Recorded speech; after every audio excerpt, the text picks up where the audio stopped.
Hello everyone, I'm Stephanie. And I'm Allison. And this is Nerd of the Week, a randomly generated fandom podcast. Allison, shall we see what our word is for everyone this week? Obviously.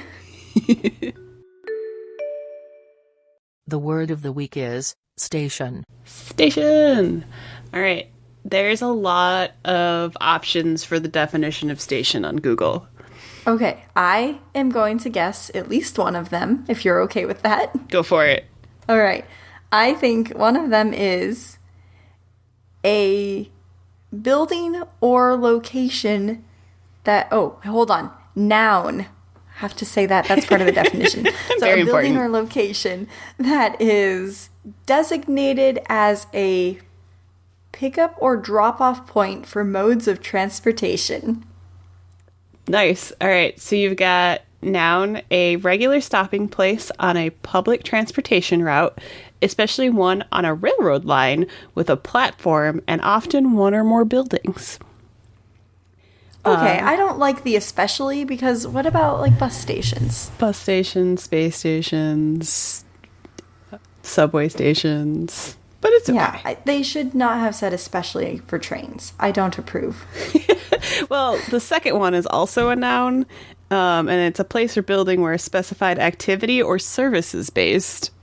So not even mentioning like the transportation thing. Okay, but like I can understand that, like a power station or radio station. And then there is verb, put in or assigned to a specific place for a particular purpose, especially especially, that's a word that my lisp can't say, a military one. Like they were stationed there. I see. I think there's also like your station in life, like are you rich and fancy, or I was kind of thinking of actually doing something around that. okay. I'm not sure if maybe they kind of wrap that up into that second definition we had of like a particular location, or it's like your location in society, if that makes sense. Yeah. Apparently Google definitions has like you can expand and there's like a bunch of options. And one of them is straight up just one social rank or position. Well, there we go. Yeah. So I was almost going to go off of that particular definition, and then I changed my mind. Fair enough. What did you talk about? Yeah, so look at that segue. that was great. Way to point out the segues. That makes them so smooth. So smooth. All right. So I brought what I think is probably one of my absolute favorite, not just animes, but shows in general. Oh, man. And that is Dr. Stone. Oh. Yes. Have you seen it? I have heard of it. It's on my list of things to watch, but I haven't gotten to it yet. Okay.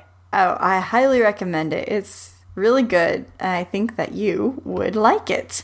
And I will tell you why in the following speech. In the following prompt. In this essay, I will explain why Dr. Stone is the anime you should watch, and also how it relates to our word station, which will not be readily apparent. Yeah, that's okay. Dr. Stone, it starts out it's set in the year 2019, which is the year it came out, and we open with our two main characters one main character and one primary side character. So Senku is our main character, and he is basically a genius science prodigy. He's like researching how to refine oil out of recycled plastics and like how to save the world, and he's basically invincible science man. Ooh. And then he has a best friend who is Taiju, and he's a strong boy, but he lacks brains. Classic dynamic. Exactly. The reason why they're friends, it's not explained in this episode. It's kind of like a little flashback kind of thing that we see quite a few episodes later. Sure. Where Senku was building like a little model rocket and trying to launch it off. And some big bullies came and they're like making fun of him and trying to destroy his rocket launcher. And Taiju sees this happening, comes over, and he like stands in front of Senku and's like, to get to him, you'll have to get through me. Oh. And his whole philosophy is he doesn't hit people, but he doesn't mind if people hit him as long as he's able to protect the people he cares about. Oh. Yeah, he's a sweet little boy. Well, big boy. He's a strong boy. Classic himbo energy. Exactly. So that's how he and Senku became friends. And then Senku basically, like, you never see that he, like, shows any outward emotion because he's, like, the cool, calculating, Sure. like, cold kind of person. But he deep down actually really cares about Taiju and his feelings and wants him to be happy in life. And it's really sweet. Aw. Yeah, so those are our two boys. And Taiju comes running into the science lab, and he tells Senku that today's the day. He's finally going to confess his love to his crush Yuzahara. And Senku sarcastically says, yeah, I'll be screaming out my vocal cords for you. They'll be ripped in half. And he offers Taiju a love potion, which turns out just to be ethylene alcohol. And Taiju luckily doesn't take it. He says, I don't need love potions. My conviction is strong enough. God, that would have been terrible going down. Luckily, he was, I guess, smart enough, but also dumb enough to not accept it. He believed in the power of himself, so Yes. he didn't drink the ethylene alcohol. Exactly. So then we see him going out to find Yuzahara. Oh my gosh, her name is difficult for me to say. Yuzuraha. There we go. Outside the school, under a tree. And she's like, what were you going to tell me, Taiju? And like, they're kind of friends. They talk to each other often, but Taiju's never been bold enough to confess his love. And out of the science room, you see like all the other science boys kind of making bets of like, we bet he's going to get turned down. Oh, I bet he's going to get turned down really hard. Oh. And Senku's like, well, I bet he doesn't get turned down. So there's kind of his, like, he really cares about Taiju coming through. So just as Taiju's about to say that, you know, I've felt this way for so many years and I love you and will you please go out with me? There's this strange green light that kind of starts coming over the horizon. And like a wave of like atomic energy or something like that kind of washes over everybody. And as it touches them, they all turn to stone.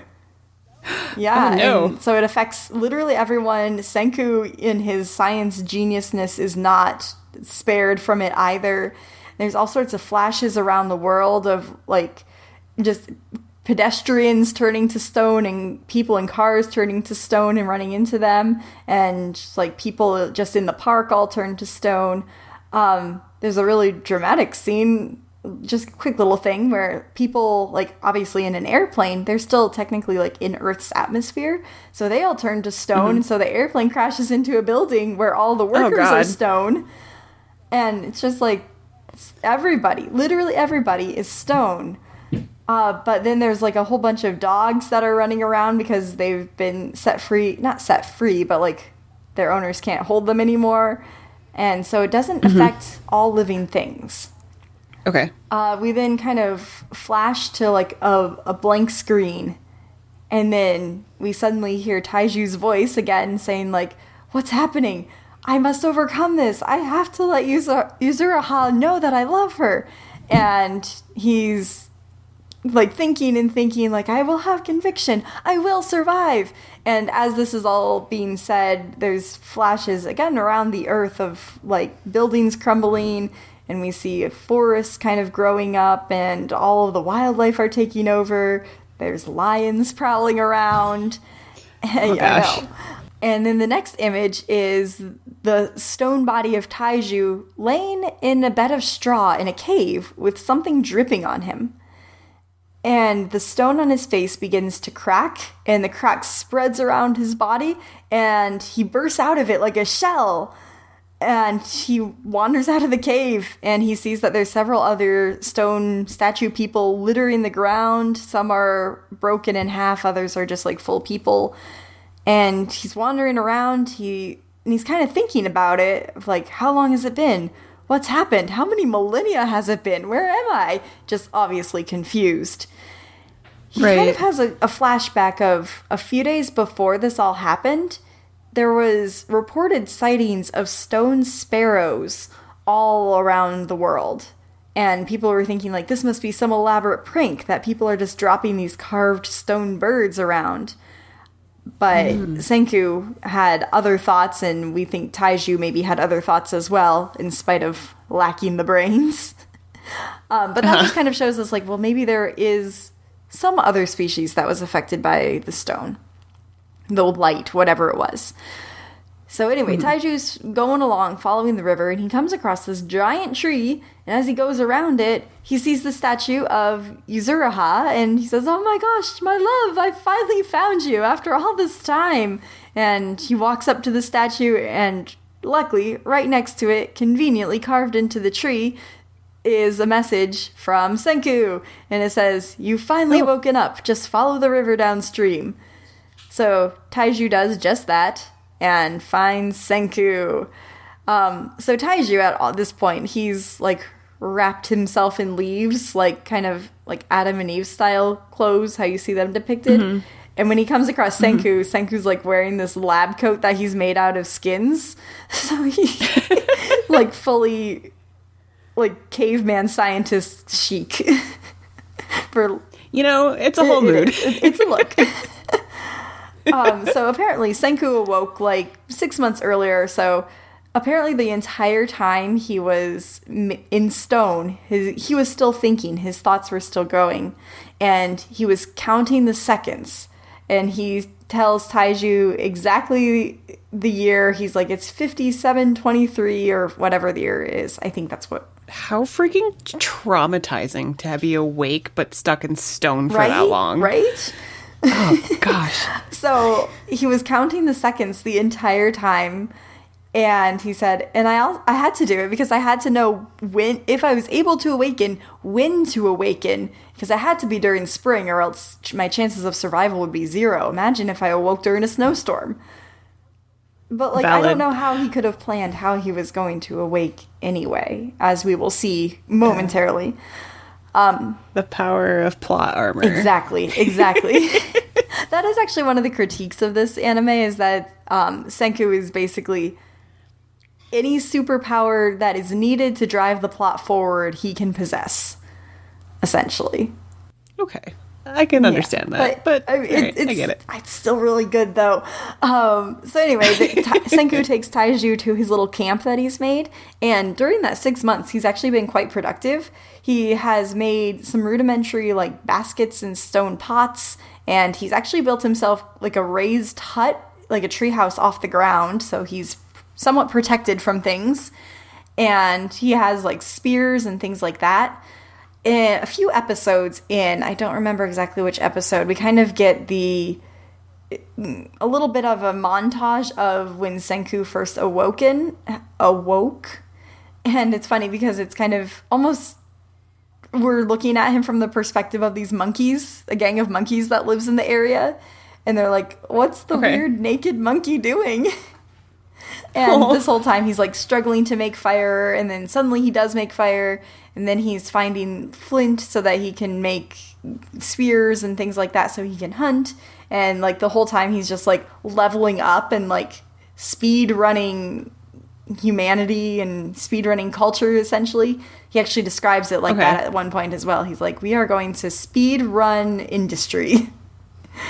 Going back to the first episode here, they decide that they are going to get down to work of how to break the statues open. Senku kind of has a lead, and that is actually bat guano from the cave that Taiju awoke in is actually part of the magic formula, essentially.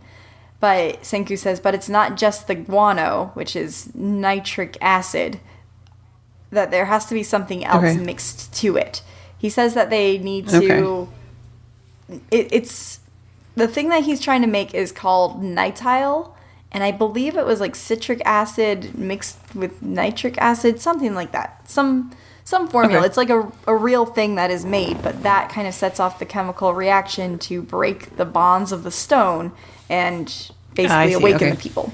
So they have to kind of figure out how to get the products that they... Oh, no, it's alcohol. They need to have some sort of alcohol to mix with the nitric acid to make the nitile.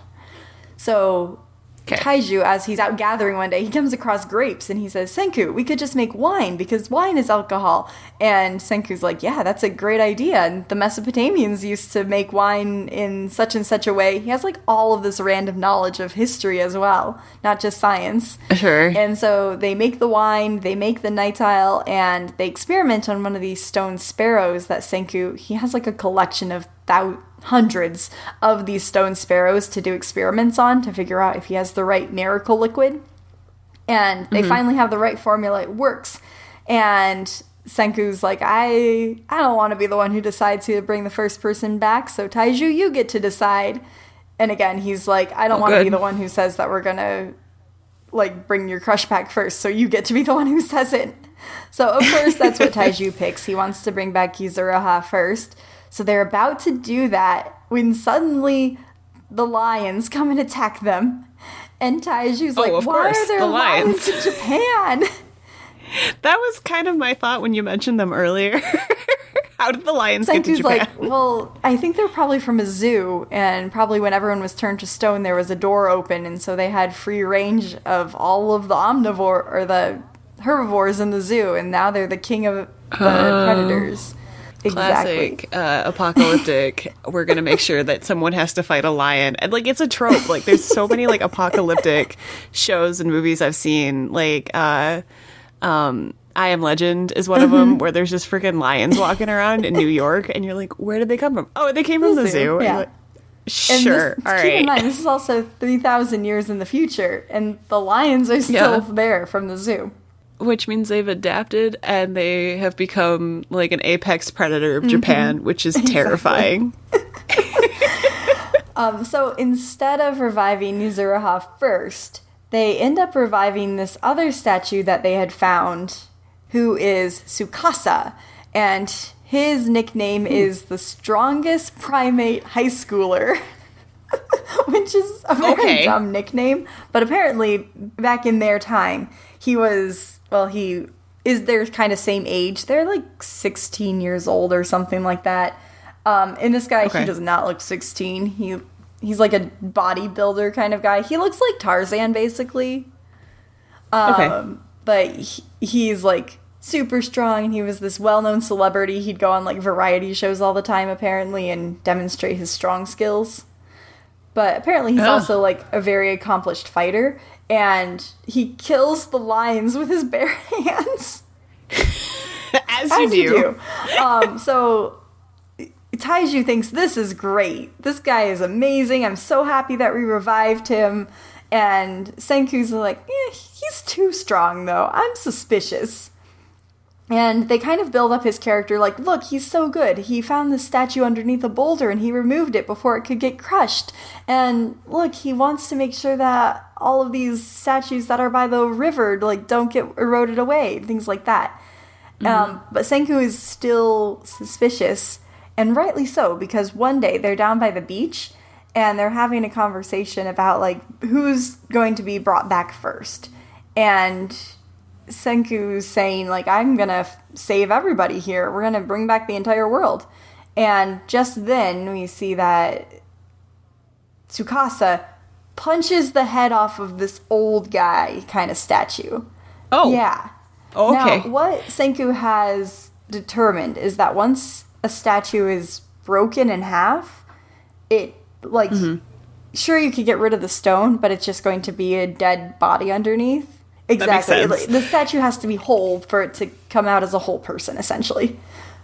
So he says, you know what you've just done, don't you? And Tsukasa's like, we need to view this as a great culling event, which is just horrifying to think about.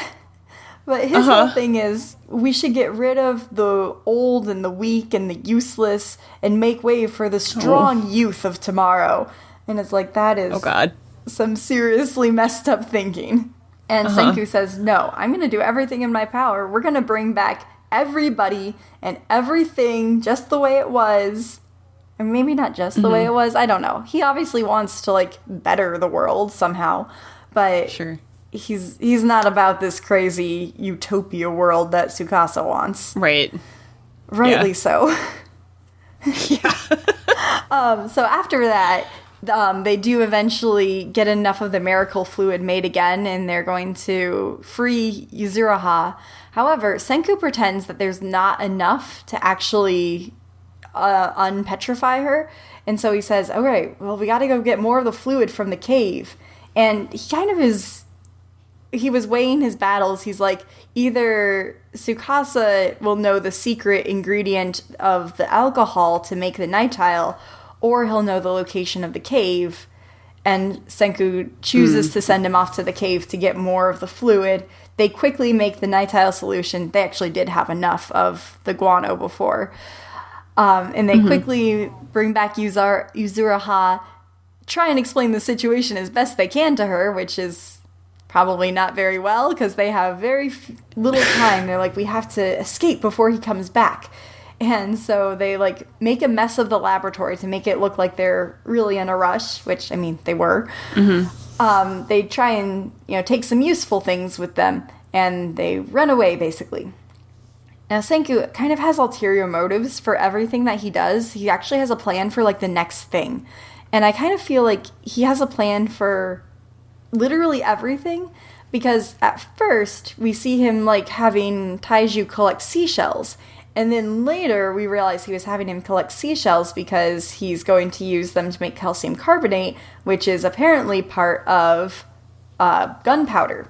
Oh, okay. The excuse that he gave, though, when he was with Tsukasa is that we need this to mix with a seaweed compound, and we're going to make lime soap, because soap will keep us healthy and free of germs. And that's how the whole anime actually gets its name of Dr. Stone. He says, this bar of soap, it's a stone, but it's also our doctor, so it's our Dr. Stone.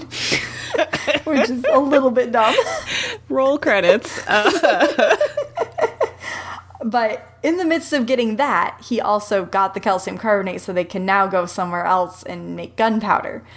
So it's like he's always kind of thinking like 5 steps ahead, really, of where he needs to be. So shenanigans happen. Eventually there's kind of a thing where Tsukasa actually catches up with them, and he makes Senku promise that he's never going to do science again. And Senku says, I can never promise that. And so Tsukasa smacks him in the back of the neck and kills him. Oh. Yeah. It's terrifying. And it's actually, I think, the most powerful episode. I really, really like it. Okay. And that's kind of where we get, like, all his flashbacks and how he's like, and I will never abandon science. And just, like, as someone who loves science, it's really moving. You have to watch it. I'm not doing it justice at all, but it's really good. So we actually find out later that Senku was not dead. He was, in fact, okay. And Taiju and Yuzuraha come and find his body, and they find that right where Tsukasa had hit him was a little bit of stone still from where he had been petrified. So they pour some of the nitile solution on that, and the little bit of stone breaks off, and he wakes back up, which is a little far-fetched. But basically, the stone, whatever like injuries or imperfections had been under the stone to begin with, so in this case, like a broken neck, like as the stone goes away, it fixes those. It's like a purifying magic stone thing? Yeah, kind of. It was weird.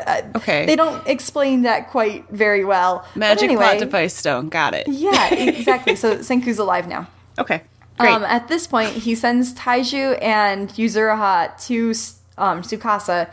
He's like, go to the Tsukasa Empire and be the spies, and I will come back for you later. And that's the last of we see of them for the rest of the series. And this is like episode 5 out of like 24. Oh, all right. Bye. Yeah, goodbye. And then Senku goes on his merry way to do his science things. Luckily, he comes across the village. And we have to say, but where'd the village come from? Everyone was turned to stone. Was someone revived before Senku was? What's going on here? There's this whole thing where he has to, like, make friends with the villagers, and there's this, like, high priestess who's dying, but he befriends her sister, who's this, like, wild guard, like, manic pixie dream girl kind of character. She's actually great. I like her a lot. And there's also like kind of a nerdy science guy in the town whose name is Chrome. They all have like kind of elemental based names. So there's the guy named Chrome, and then there's these two other guards named Kinro and Ginro, which are the Japanese words for silver and gold. There's another guy who's like the big bully of the town named Magma. So that's kind of how this town goes. Random aside, because it's pertinent, because my husband listens to this podcast, I now understand why you named your D&D character Kinro. Moving on. There we go. So he kind of keeps doing these things to like win over the villagers, but again, like also propel his science forward. So he says, you know, what makes people really like you is having some sort of food. So he makes these a little bit rudimentary buckwheat noodles. So basically like udon. Okay. Or, that's not the right one. Soba, yeah. Basically like soba noodles. And like all the villagers come and they eat the noodles. And everyone's like, oh yeah, this guy's pretty cool. And he ends up, with the help of Chrome, whose big thing is he collects all these rare minerals. He builds like generators, and at one point they even progress to making glassware, and he makes a light bulb. So like he's made electricity at this point in the Stone Age, which is just amazing. He also, to save the high priestess who's dying, he says, we need to make antibiotics. Yes, because that's very easy to right? happen. It's not very easy, and they have to like they do have to collect sulfuric acid at this point. There's apparently some sort of like volcanic spring activity or something that has a pool of sulfuric acid in it, and they have to make these ventilators so that they can actually he basically makes an oxygen supply tank for himself to go into the sulfuric acid cloud and collect what he needs to make the antibiotics. Okay. Yeah, it's crazy. And eventually he does make the antibiotic. The girl gets better immediately. And since she's better, they hold this like big festival to see who will she marry. And at this point, Senku decides, I really need to get in like the business of reviving more statues. So we really need to amp up the nitile production, which means I need a lot of alcohol. Luckily, this village had known how to distill alcohol already, and they have a lot of it. That's convenient. He's like, so I have to win the tournament so that I can be the king of the village, and all the alcohol is mine. Or you could just say, I know how to bring people back, but it requires alcohol. But okay. Well, but they don't want to bring people back. They're scared villagers. They don't only like their kind. Fair enough. So he has to win them over as well. So he ends up, through shenanigans, it's like a 3-part episode arc of the tournament, which is kind of boring, but through shenanigans, eventually wins the tournament. And they're like, congratulations, you've won the hand of the priestess. And then they're like, but what's your name? And the priestess like comes down the stairs and she's like, it's Senku, isn't it? And they're like, oh my gosh, how did you know about him? So this is where we actually get into how this relates to our word. Okay. Apparently, back in the day, Senku had an adoptive father who wanted to be an astronaut. He missed his first opportunity to be an astronaut because his leg cramped up during the swimming portion of the fitness challenge. Likely story. Right. And so little Senku, this is like very soon after he made friends with Taiju when they first met. Little Senku, he says, oh, I'm going to create something that it's going to help train my dad, and he's going to be able to swim the farthest out of everybody, and he's going to be an astronaut. So they create this like electrode suit basically. So he's using the science of like you can electrocute specific nerves and like make different muscles twitch. Sure. And he's like, I'm going to train your muscles without you having to even think about it. And so his dad like puts the suit on and he's like twitching in the water and it's like, maybe you shouldn't put electricity in the water, but okay. During this, we also learn that it's Senku's dream to go to space. And we see him like in the classroom. The teacher says, so Senku, what do you want to be when you grow up? And he says, I want to be an astronaut. I'm going to space. And the teacher says, well, that's a very good dream. And Senku says, no, I'm going immediately. Going right now. Get some right now. spaceships, send self to space. Well, obviously he didn't go right then, but it was still his dream. He's always wanted to go to space. But anyway, so he's working with his dad. He throws his dad in the pool a few times. And then we see his dad actually in the astronaut recruiting camp. They like magically had one. And he swims, he's perfect, and he gets the job. The interviewers say something like, so did the suit actually work?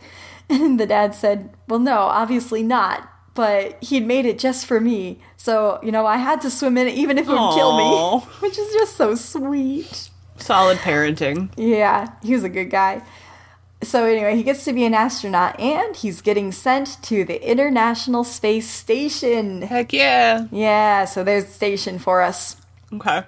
He goes on up there, and there's like a broadcast of all the astronauts there in space.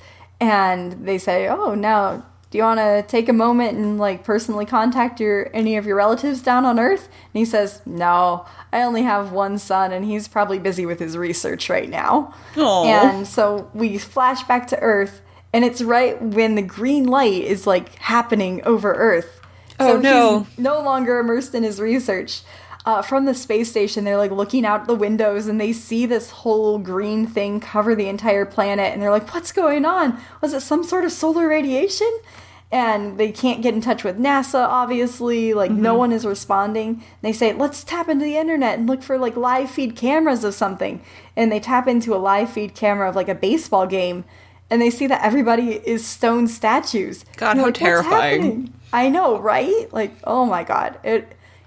If you didn't know it was, like, a science anime, it would almost be like a Doctor Who episode. Yeah, really. So they're thinking like, oh my gosh, what are we going to do? No one's going to rescue us.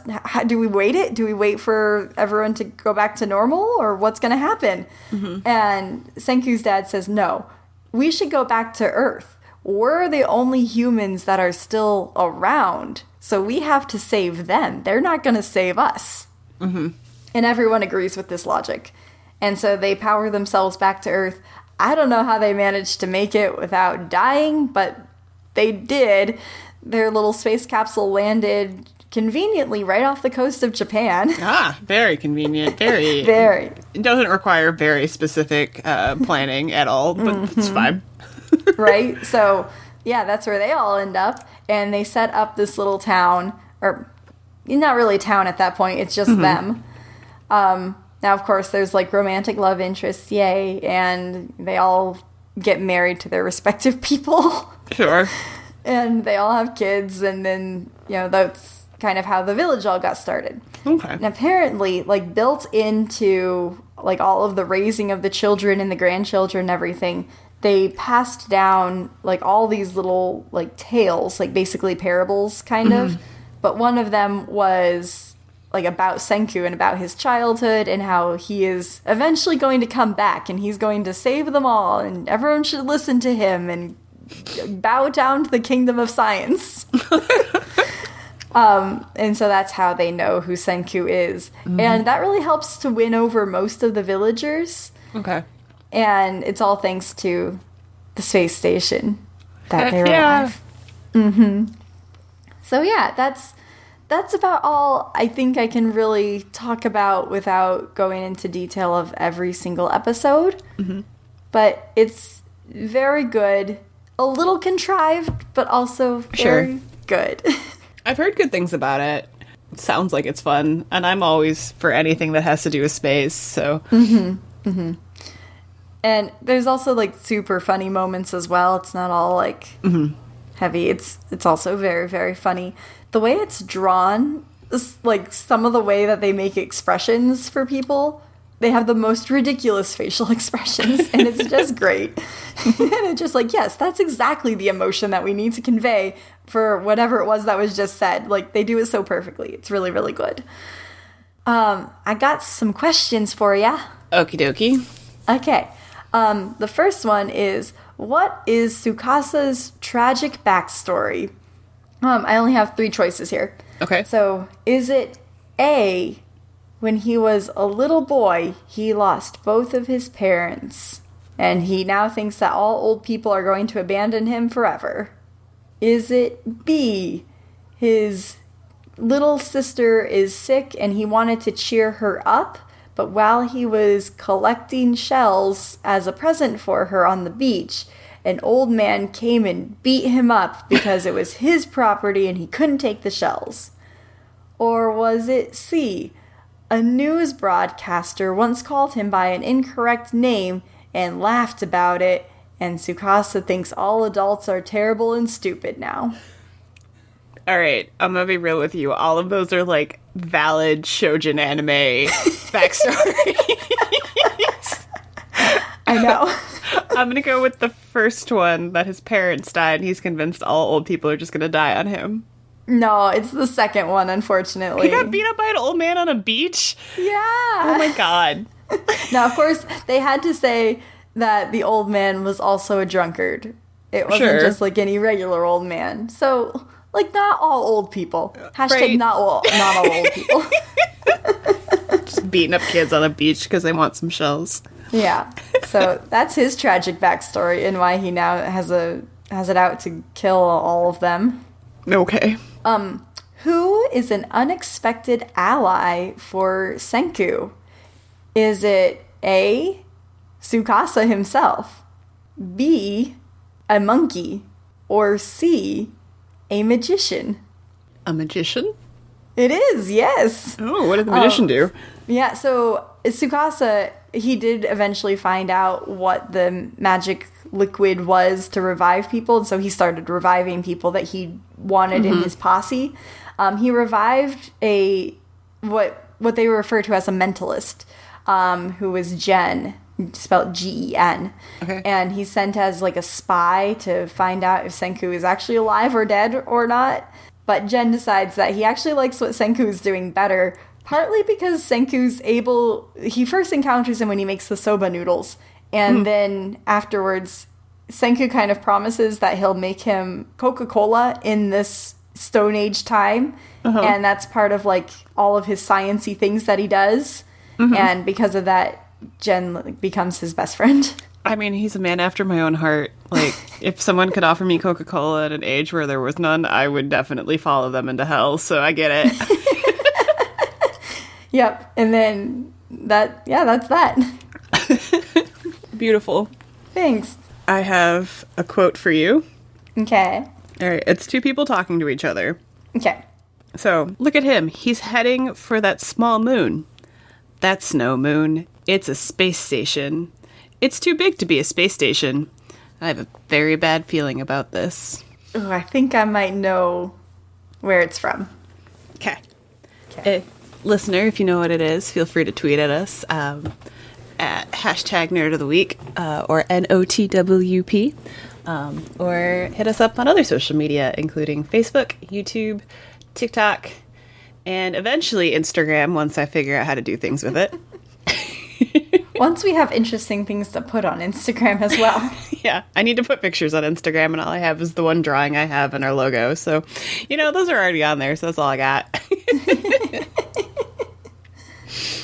All right, cool. All right, so I am also talking about one of my favorite things, and it also has to do with space. So I am talking about the Mass Effect franchise. Ooh. So Mass Effect is an action role-playing game developed by BioWare, which was originally released for the Xbox 360 in, I think, 2007. And it's a trilogy that I'll kind of go over the broad strokes of everything. There's so much in this game. There's so much nuance. There's so many different alien races. And it's one of the cool things with the old OG BioWare was that you could influence the story a little bit. So you start with building your main character. So the main character is named Commander Shepard, and you get to pick their first name, but of course it's never brought up. But they're Shepard, and then you can pick kind of their military background and then like how they grew up, which doesn't affect like the whole story, but like it'll affect how different people talk to you, which I thought was really cool. Like the three backgrounds for Shepard include a spacer, so you were a kid whose parents were Alliance military, so you jumped around to different space stations depending on where they were. You could be an orphan on Earth, raised on the streets, or a colonist, so Earth has expanded and there's a border colony out in what's called the Attican Traverse, and humans are just starting to develop and terraform colonies, so Shepard could be from there. Then you go into one of their 3 like service records and why people think that Commander Shepard might be a really good soldier. So there's the sole survivor, a war hero, or just what's called ruthless, which doesn't tell you a lot until you like get it later. But basically your options are like you were on a mission and you got attacked by a thresher maw, which is basically like those giant worms from Dune. And you survived by the skin of your teeth, but you're the only one in your command to live to tell the tale. Ooh, words. And or you could be a war hero where you were fighting Batarian slavers on Elysium, or you are just considered ruthless and basically like you're efficient as all get up, and you killed like a third or 2/3 of your command, sending them into this station to get hold of another part of the thing, and you tactically won, but like there was a high casualty rate. And picking one of those influences your Paragon or Renegade scores, so Paragon being you're a really good person and Renegade being you're kind of a schmuck. And the first bit of the whole game is there's kind of like an action shot of Commander Shepard, and who you'll learn later is Admiral Anderson and then Counselor Udina are talking like, are you sure this is the right person for the task? Like, no one's ever done this before. Like, we're looking to try to get someone into the Spectre ranks and all this. So there's that kind of thing. And then they'll bring up like your background, like someone like this could only win this thing.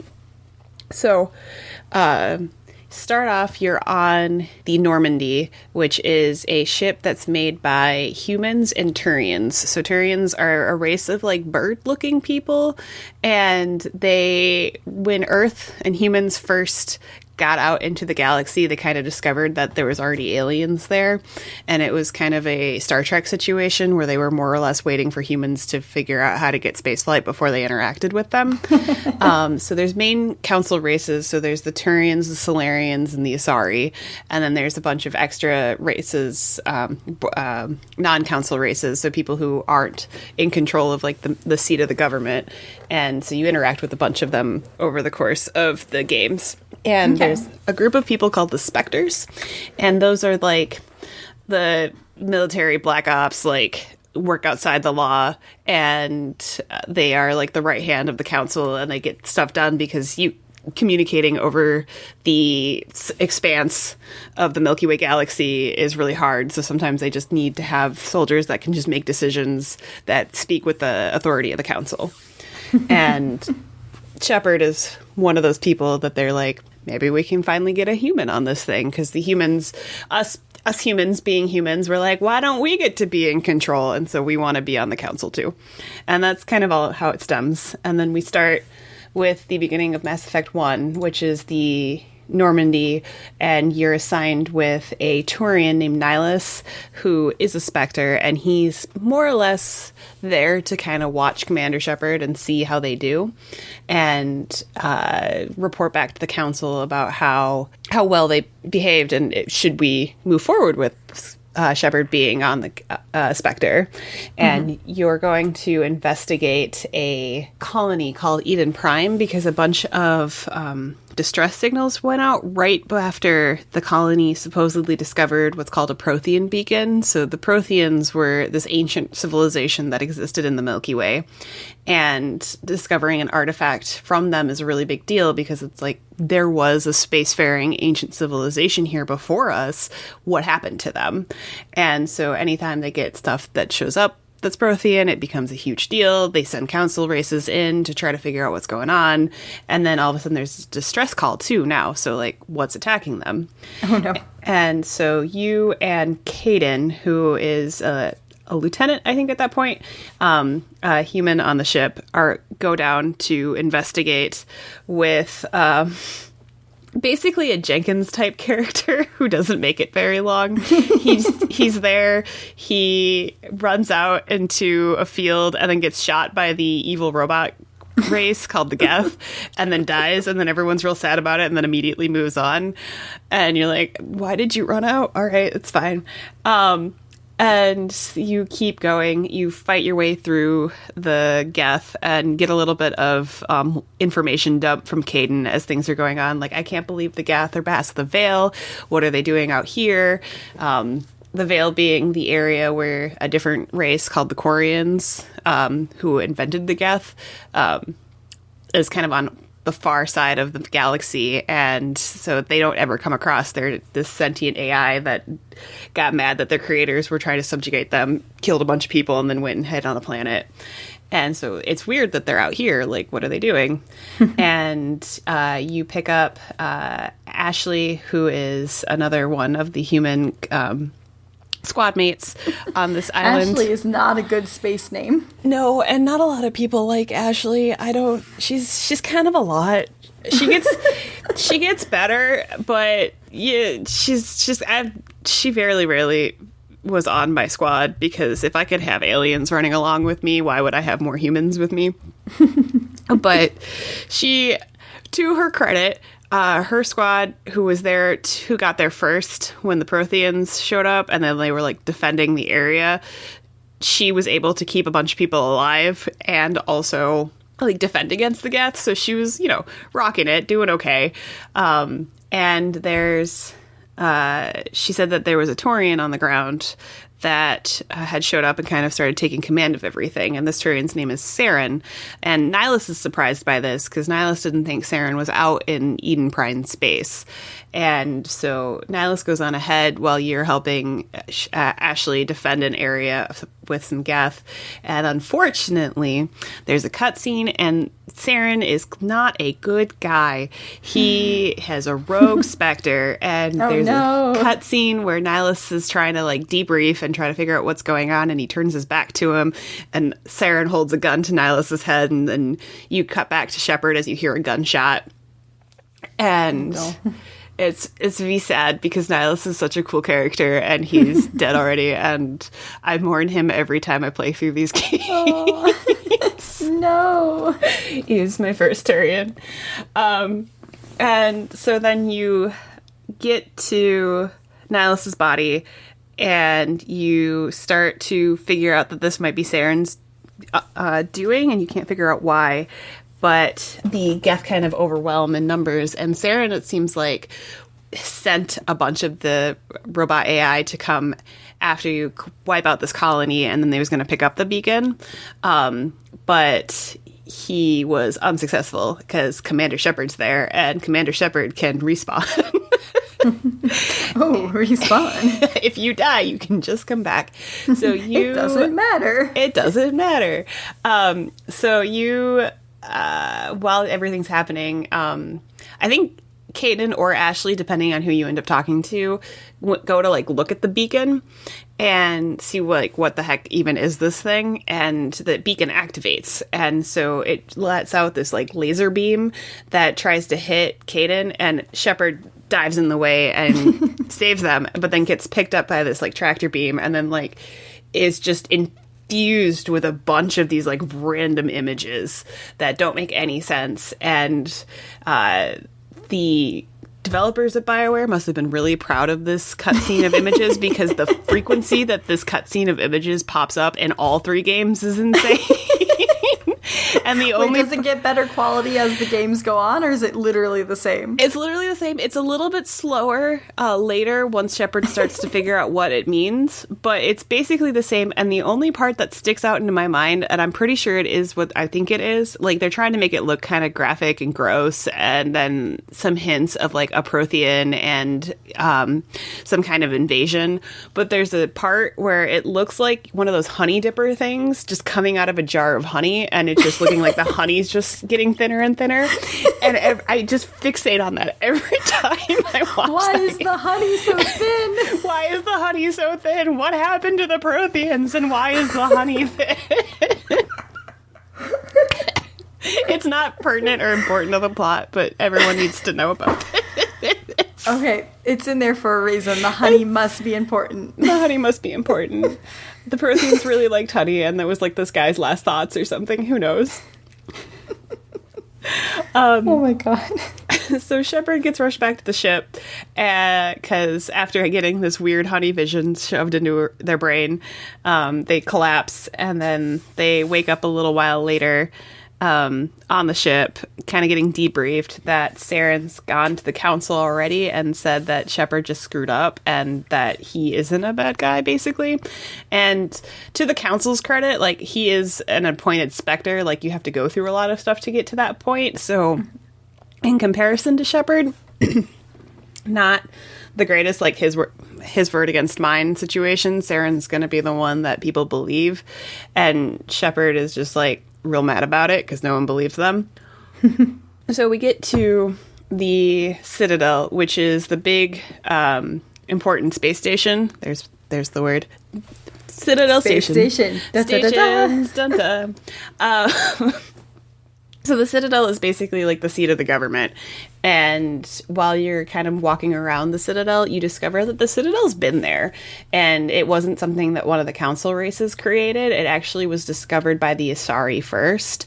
And it's this huge, like, planet-sized spaceship that can seat a bunch of people, and they have it set up, and there's these things called the Keepers, and they're little, like if a frog and a spider had a baby, that's kind of what they look like. And they I don't like that much. They're cuter than that description, but Okay. It was also made So, in like, not a 2007. creepy spider, but a good spider. Like a good spider. Like it's a Okay. big friendly thing. It's not the greatest description, and it was also made in 2007, so there's a lot of polygons, and they're not, like, the most fleshed out looking things. But they basically run everything. They change the atmosphere based on, like, the sentient people's physiologies on there. They'll open up the space station, so it becomes really, really easy to run. And it is one of those things that people wonder, like, was it built by the Protheans? Was it left here by the Protheans? Like, what happened to this space station? How did it get here?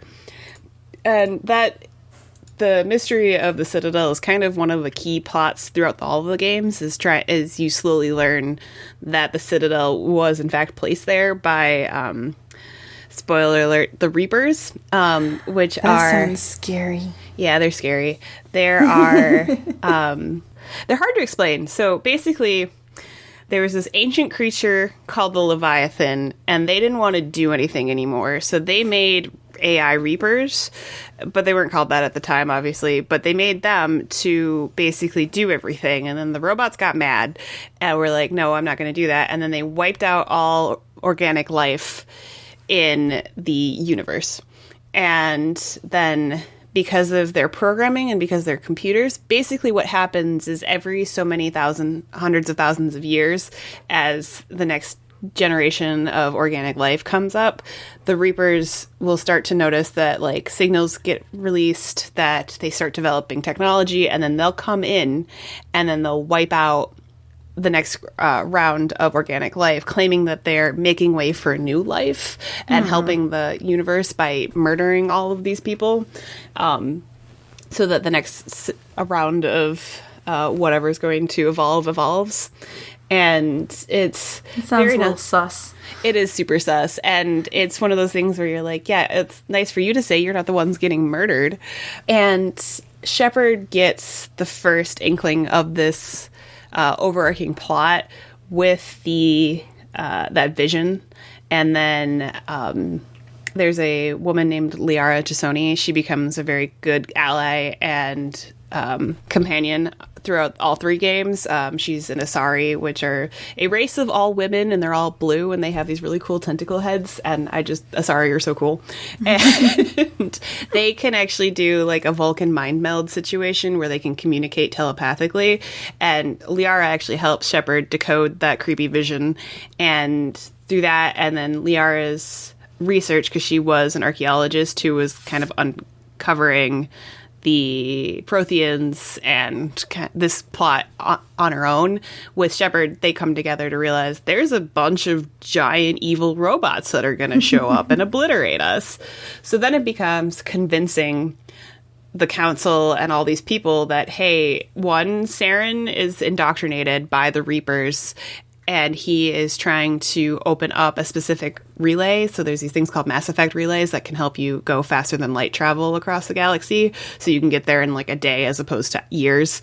And there's one that's always off, but the person who gets indoctrinated by the Reapers and the first handful of signals will start to open those things up to tell the entire fleet of the terrifying Reapers to come in and like wipe out all the planets. Oh no. No one believes Shepard, and Shepard is basically more or less like loosely accused of killing Nihilus, which is just not cool, and is more or less grounded on the Citadel. Like, you can't leave till we figure this out. While Shepard's stuck there, we pick up a couple more allies. Tali, who is a Quarian, whose people are the ones who created the Geth, the robot people, and she's out on her pilgrimage trying to find something to bring back to the fleet that she lives on to try to help them better their lives. And she got swindled into believing something that wasn't true, or that she'd meet with Saren or another major player called Benezia. And then they realized that she had been poking her head around too much, so that they were just going to kill her. So you cut in and like saved Tali pretty early on. And then you're like, you seem cool. You seem like you know what you're doing. Hop on my ship. I can't go anywhere yet, but hop on my ship. We'll figure it out. And then you pick up Best Boy Garrus, who is my favorite character. Wait, is that actually what he's called, or is that just what you're calling him? That's what I call him. His name is Garrus Vakarian. He's a Turian. He has a stick up his butt through all of Mass Effect 1, but he gets better. And he's upset that there's all this red tape. And he was what's called CSEC, so Citadel Council Security. But when he sees something wrong, he can't fix it because there's all this like logistical red tape, and he's just over it. And he knows some stuff about Saren that he was trying to expose, and he couldn't touch Saren. So he's just frustrated with the situation. And you actually meet him shouting about it in the area where the council meets to talk to people. And so you're like, hey, Garrus, you want to hop on this train of we don't like Saren, we're going to figure out what's wrong with him and hopefully save the planet? And Garrus is all for it. And then there's Rex, who is a Krogan, who are basically like the Klingons from Star Trek. So like the big scary race that can tank a lot of damage and are basically like super militaristic and fight each other all the time. And Rex is... I don't exactly remember why he was on the Citadel at the time, but I think he was trying to find a cure for there's a Krogan genetic disease called the genophage that happened. So the Solarians are one of the council races, and they were in a battle with the Rachni, and the Rachni were overtaking them, and the Rachni were like these scorpion bug people. Yeah, they don't sound good. No, and the Solarians are basically like frog people, so like they were not going to win. And so the Krogan were not to the point of space flight yet. They were just constantly fighting each other, but they were an evil that the Solarians thought they could control. So they dropped down and were like, hey, space flight is real. If you want this technology, fight this war for us, and then we'll lift you up into society. Except for Krogans like reproduce at a crazy alarming rate, and then they weren't to like a level that they were like not constantly fighting and causing nuclear winter on their own planet. So they were not mature enough to be like spacefaring and not F with people. And so then the Solarians secretly created a genophage, which basically means that 1 in every 10 Krogan actually survive. And so it's really hard for them to have children. So Rex's thing is, I need to find a way to cure my people so that we can have children, because right now all we're doing is fighting over the fact that we can't have children. So like, what's the point of living? And so we get Rex, we get Tali, we get Garrus, who are like my favorite of the whole crew, and they have all these snarky comments. I could talk forever about this game, and I'll try to narrow it down to more things, but basically, through the game, we do a bunch of loyalty missions with these characters, and then slowly peel back more and more of the plot. Finally, Captain Anderson, who is amazing, voiced by Keith David, he more or less punches Udina, the human counselor, and is like, no, I don't know where Shepard went. And he's like throwing the keys to Shepard so that they can steal the Normandy and go fly off to try to figure out what the heck's going on in the universe so that they're not stuck on the Citadel. And then that becomes like the rest of the plot. So basically you're a rogue runaway trying to figure out what's going on. And then you go on to a suicide mission at one point. It's kind of the end of the game where you've figured out that there's a base that you have to go find to stop a bunch of people from doing things, and the games lead one into another. So after the first game, Shepard saves the council. She or he, I always play female Shepard, is recognized as a hero. They get that Spectre status, and then we go into Mass Effect 2 and then Mass Effect 3. And I could go forever about them, but I won't. But I do recommend either watching them or playing through them because they are amazing. There's so much lore. They're very well done and put together with such love. And the ending of Mass Effect 3 is very controversial. Honey. And such honey. The ending of the third game is very controversial because they claim there was going to be a bunch of different endings because your decisions matter a little bit. Like, if you choose to go... Don't you forget it. If you choose to go true Paragon, like good person, versus true Renegade, like more of a jerk, your stories kind of branch off a little bit. Certain characters can die if you make the wrong call, or, you know, you have to choose between two characters. Like the classic one is Kaidan and Ashley in the first game. There's a bit at the end where you have to choose between Kaidan or Ashley. Do you save a bunch of Solarians and get them off of the place because they're going to be valuable for research? Or do you save Ashley, who's literally like on a suicide run right now, and a bomb is going to explode next to her? But so there's some of those, and then whichever character doesn't make it, the other one will like be in the rest of the games. And if you don't have specific characters alive, you can't do things like cure the genophage or stop the conflict between the Quarians and the Geth. Like, you have to kind of play political diplomat in a way, specifically having like Tali, and then eventually the best boy Geth character, Legion, who becomes Commander Shepard's friend because he realized that all the Geth are insane and that they need a little bit of help because he doesn't want his own group of people eliminated. They had all of this stuff, and then there's so many like branching options, and then you get to the last game and there's 3 endings, maybe 4 technically if you choose the I don't want to play your game option, and they all end basically the same. Like, the cutscene's the same, it's a different color, and that's about it. So it was a little bit of a drop after having this huge long series, this well beloved, and everyone had, you know, their Commander Shepard with their romance options and their people that they kept alive and their, like, air quotes, video game best friends and things like that. And then to end it that way, I do feel for BioWare because I don't think any ending was going to be good enough for a fandom who just loves this series so much. I do wish that they would have done a little bit more with it, and their, like, apology extra DLC that they tacked on to the ending wasn't great. I will forgive them because they did give us the Citadel DLC, which is in the 3rd game, and it's basically just a campy, goofy, Shepard has to drop the ship off, or the Normandy off, for a little while to get repairs, and then just nonsense happens. And it's more slice of lifey with your favorite characters. So I forgive them the ending because in response we got the Citadel DLC, and it was just goofy and silly. So I'm okay with it. Just wandering around with my pals in the station.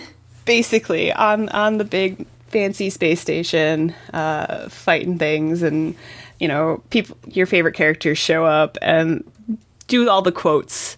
And there's also where we get Blasto, which is this which is a terrible fungus that will cause lung disease and nasal masses. This is true. It's also the name of a Hanar, which is a jellyfish people. And and they go really, really slow. And their whole thing is that they are jellyfish people, so they don't move very fast, to the point where they've actually adopted a different group of people called the Drell onto their planet to help them with tasks. And that's actually one of our characters, Thane, who is his own, like, brooding assassin story that I love as well.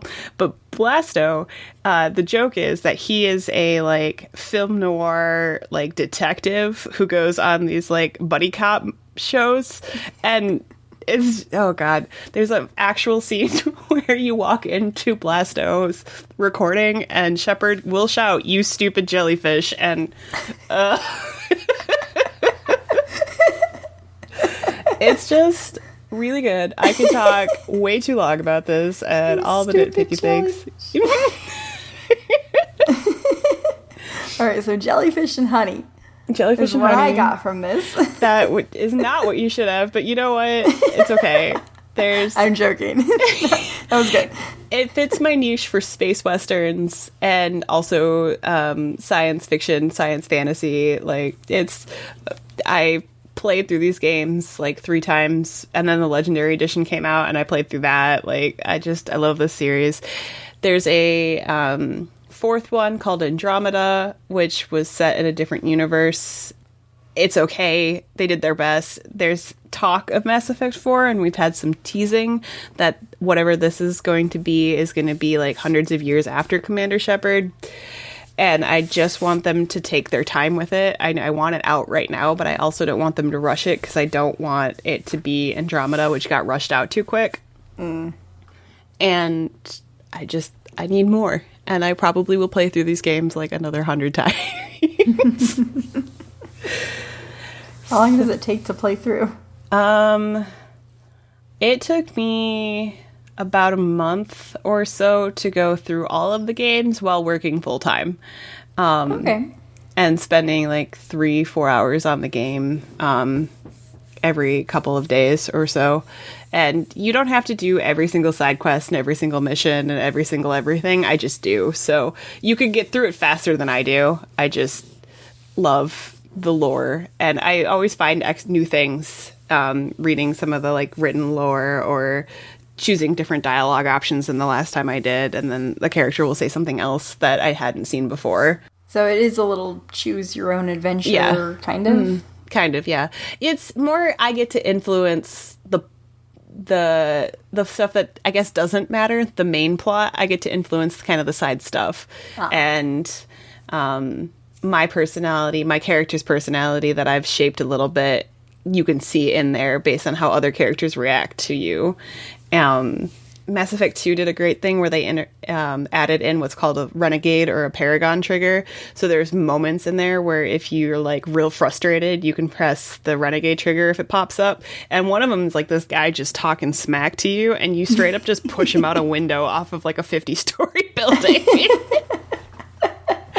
And if you have Garrus with you, he goes, "You enjoyed that, didn't you?" Nice. So, I don't know. It's amazing and fun, and the ending is what it is. And there's definitely flaws. The first game, the Mako driving around, the driving levels were awful, god-awful, just not worth it.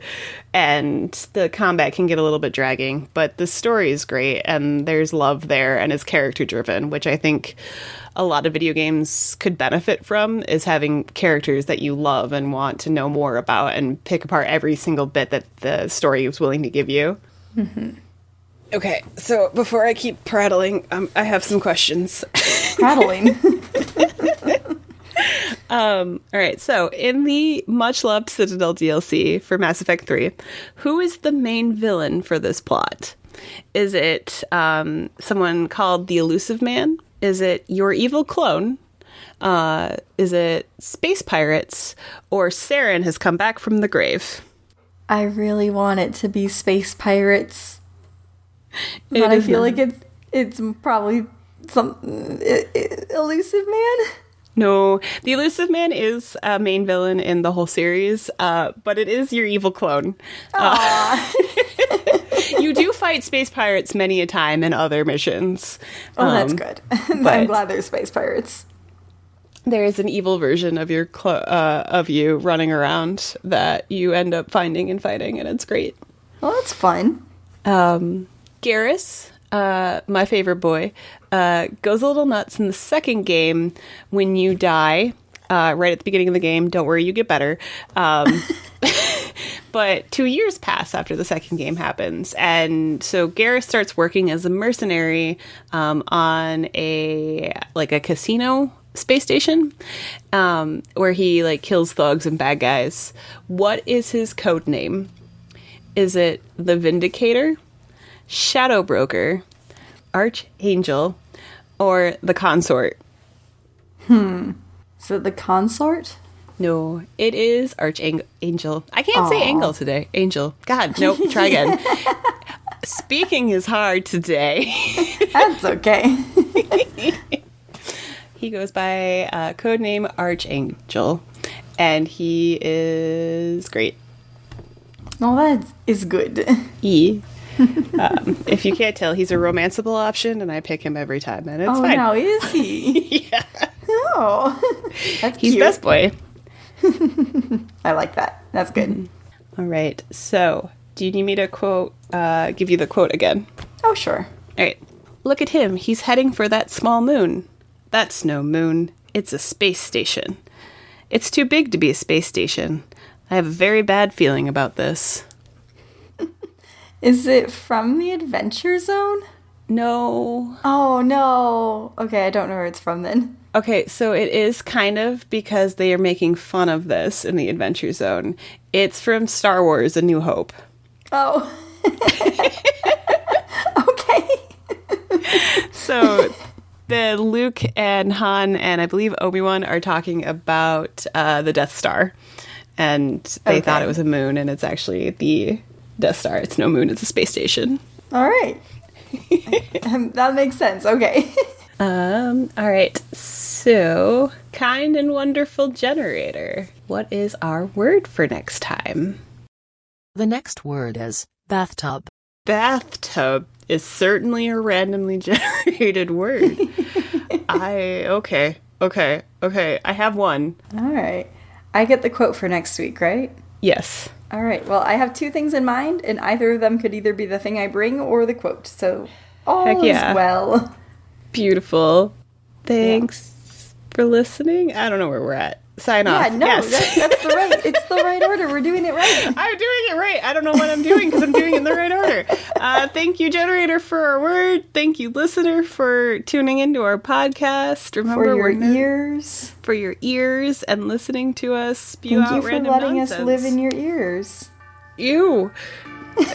Near your ears. More random nonsense. That's what he said. More random nonsense. Please share with a friend. If we made you chuckle a little bit, send this podcast and be like, hey, these two goofballs are fun to listen to for like an hour. Oh, this is beyond an hour at this point. Well, we hit about an hour for most of these, so like we're not a huge commitment, and we've got like 16 episodes out now, so there's some binging that you can do now. So Almost a whole day's worth of listening to us. yeah, Isn't that great? isn't that great? This isn't a pyramid scheme. Have a great night. Okay, bye. I've been Stephanie, I've been Allison. and this is Nerd of the Week. This is not a pyramid scheme. Haha, I got it. We're there. We are circling.